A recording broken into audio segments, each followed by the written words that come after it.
When I was 17, I'd regularly hit the gym 3 to 4 times a week and then take the bus back home. One Sunday, I just missed my bus, meaning a long wait for the next one. I could have called my parents, but they were out for the evening and taxis were too expensive.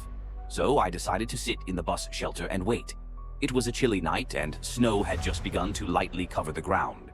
My bus was running late, so I put on some music to pass the time. Almost an hour went by. It was freezing and I hadn't seen a soul. That was until something caught my eye. There was a strange man, bundled in thick layers, slowly making his way toward me. I avoided looking at him directly, not wanting to draw attention, so I focused on my phone. He sat down on the opposite end of the shelter and just stared at me. There was something unsettling about him. He seemed drunk or maybe high. Then he asked, "Do you know when the bus will be here?"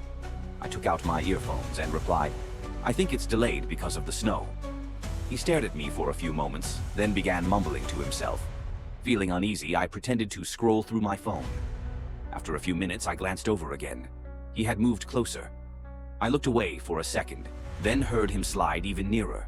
I turned to him and asked, "Are you okay?" He stared back with a glazed expression, lifted his arm, and leaned toward me. Without hesitating, I grabbed my bag and bolted as he slumped to the ground. I ran down the road, doing my best not to look back. Eventually, I reached the next bus stop. I looked back to see if he had followed, but he was gone.